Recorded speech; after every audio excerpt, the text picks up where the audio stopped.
Comme vous le savez, nous sommes à la veille de l'hivernage et la zone de captage constitue un point très sensible au niveau du département de Dakar. Et le président de la République, son Excellence M. Macky Sall, a demandé, a exigé du gouvernement que les travaux qui avaient été engagés depuis l'année dernière, que l'on puisse vérifier l'effectivité sur le terrain et mesurer l'impact et lui rendre compte dès son retour. Ce qui a été fait ce matin en compagnie du ministre de l'Intérieur qui suit cette question de très près, mais aussi du ministre en charge, auprès du ministre de l'Assainissement en charge des inondations. Les travaux avancent très très bien. C'est un investissement quand même de 24 milliards qui a été engagé par l'État depuis l'année dernière pour la zone de captage. Mais il faut entendre par zone de captage, c'est Philippe Madeleine Senghor, c'est là où nous sommes, zone de captage, mais aussi c'est la cité Bellevue, où nous avons aussi une centrale électrique qui soutient beaucoup la Sénélec dans l'approvisionnement de l'électricité de la ville de Dakar. Les travaux avancent très bien. Et ce qui est heureux, c'est de voir que les populations, notamment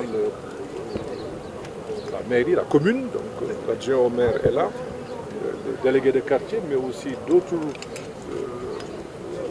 La population s'est exprimée pour se réjouir de l'avancement des travaux. Maintenant, le gouvernement va veiller à ce que ces travaux soient terminés, dans les meilleurs délais. Et d'ailleurs, dès la semaine prochaine, je vais convoquer à nouveau une autre réunion pour surveiller cette question de très près et entreprendre d'autres visites au niveau de la région de Dakar, où nous avons beaucoup de points sensibles, mais aussi voir globalement la question des inondations au niveau national. Donc ça, dès la semaine prochaine. Je voudrais féliciter donc les services du ministère en charge de l'assainissement. Le ministre est là, le directeur général de l'ONAS. J'ai vu que les travaux avancent et les populations l'ont effectivement confirmé. C'est important parce que nous travaillons pour elles. Donc il est bon que les populations puissent apprécier et voir qu'il y a une évolution. Depuis l'année dernière, quand même, des choses importantes ont été faites. Très bien kon ci wolof rek bu ñëwaatee ci visite bi lan moo ko wund ak lan ngeen fi jëlee. waaw président daf ñu ma leen di nuyu bu baax di leen sant président daf ñu jox ay ndigal pour ñu xoolal ko liggéey bi nga xam ni santaane na ko fii ndax gis nañ ni bu tawee fii ci ñu nekk ci zone de captage dafa nekk foo xamante ni fu bari problème la ci biir Ndakaaru ba daaw bi nawet bi weesoo mu ne woon nañ fi def programme bu am solo. Programme bi toll na ci ñaar fukki milliards ak ñeent bu ñu nee nag zone de captage du fii rek ci ni ñu ko gisee ci wàllu technique fii la waaye it fi ndox mi di jógee Philippe Madeleine Senghor ci la bokk mais aussi cité Bellevue ci la bokk te cité Bellevue xam ngeen ni cité bi dafa nekk mais aussi centrale électrique dafa nekk kon loolu yëpp dafa war a tax ñu seet ko ministre de l'intérieur mi ngi koy topp bu baax a baax da ko ci ndokkeel di ko féliciter mais aussi ministre de l'assainissement mais tey moom ñi ñu war a sant mooy population yi ak waa ONAS ndax ONAS mi ngi def liggéey bi ñu ko sant te it population yi nga xam ne ñoom moom liggéey bi seede nañ ko ci seen kanam muy délégué de quartier bi mooy ñi fi nekkal quartier bi muy waa mairie bi wax nañ nag bëgg nañu liggéey bi gën a bar incha allah liggéey bi dinañ ko gën a baral bu soobee yàlla semaine bii ñuy dugg dinaa leen woowaat ndax ñu li ñu président sant mooy nekk sur le terrain xool li nga xam ne moom mooy yitte population bi ñu xool ni ñu koy saafara surtout foo xamante ni yàlla def na lañ ci waroon a def ñu xayma ko ba jox service yi pour nañ ko def kooku li ci des rek moom mooy topp liggéey bi pour mu pare incha allah dinañ ci taxaw te du yàgg dinaa wootewaat beneen ndaje ak service yi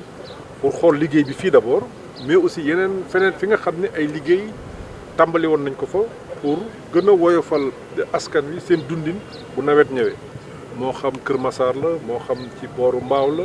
moo xam aussi ci biir région yi defoon nañ ko fan yële passé Touba de foog ñu xool bañ fa jógeeg léegi liñ fa waxoon lan lañ ci jot a def ndax liggéey bi du jeex waaye li am solo mooy lañ la sant nga def ko ba mu mot sëkk boo ko defee ba mu mot sëkk bu boobaa da nga mën a wax askan bi lii laa amoon lii laa def mu des lii mais li bon rek mooy nit ñi di yaakaar ni ñu ngi def fekk ñañu teg ci terrain ba dañ koy defee dëppoowul ak nañ ko bëggee loolu aussi foog ñu seet ko bu baax moo tax incha allah fan yii di ñëw dinaa woote waat beneen ndaje bu ñu paree loolu yëpp ma boole ko jébbal ko président de la République wax ko ci la mooy appréciation gouvernement bi dégluwaat ay digalam mais en tout cas maa ngi leen di sant yéen ñëpp surtout population yi ndax la ñu wax mooy la ma gën a doy